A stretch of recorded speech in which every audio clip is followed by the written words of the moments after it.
just take a minute for this like beautiful stairway and like hallway paneling situation. It's time for part 3 of armchair rearranging, where you send in pictures of your spaces and I give you design advice for free until I don't want to do it anymore.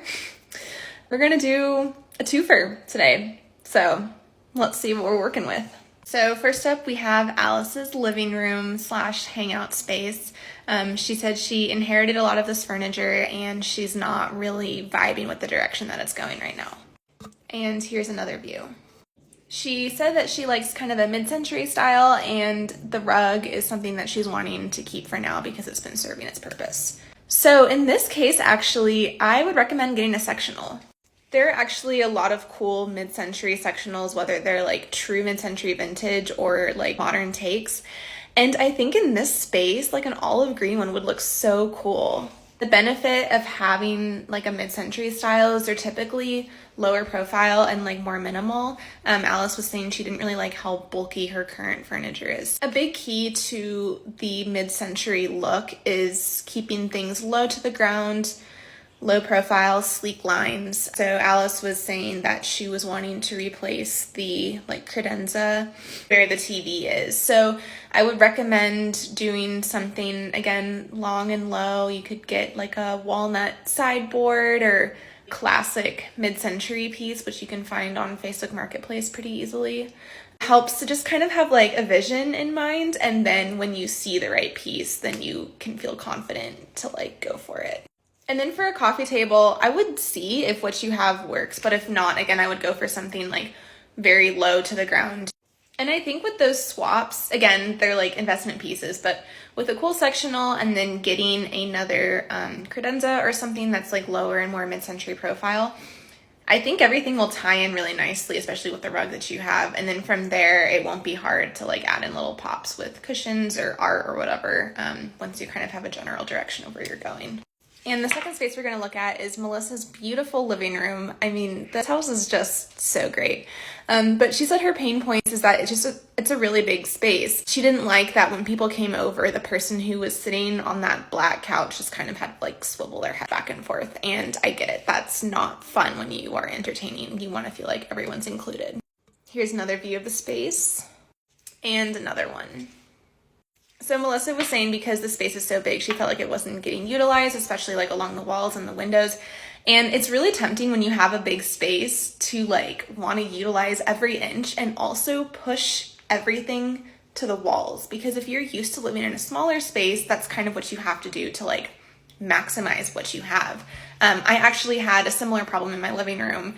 And I'm still like working on figuring that out, but it's kind of like, it is a little bit of a first world problem, but it is a real problem when your space is just like too big and you can't figure out how to arrange it properly. So what I would actually suggest for this space is to narrow in a conversation zone. If you're trying to maximize all the space, it's just never gonna have that like cozy conversational feeling that you're looking for. So you could keep that black couch where you have it, and then on either one side or the other, like, you know, at a right angle, I would get another couch and play around with like what side feels right. That way you're kind of creating like a sectional vibe, and that like U-shaped, you could like put an armchair on the other side, and that U shape is like so conducive for having like great conversations, and it also kind of like creates a cozier space.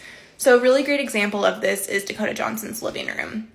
So Dakota Johnson's living room is also pretty big. She also has a lot of wall space. She has windows, but she or her designer centered everything in the middle. So she has the 2 couches. This leaves a lot of room for like end tables so that it's like convenient for drinks. And then there's a great coffee table and then a little armchair on the side, and then like a lower profile bench. So this offers so much space for seating, for talking, for like kind of feeling a cozy vibe.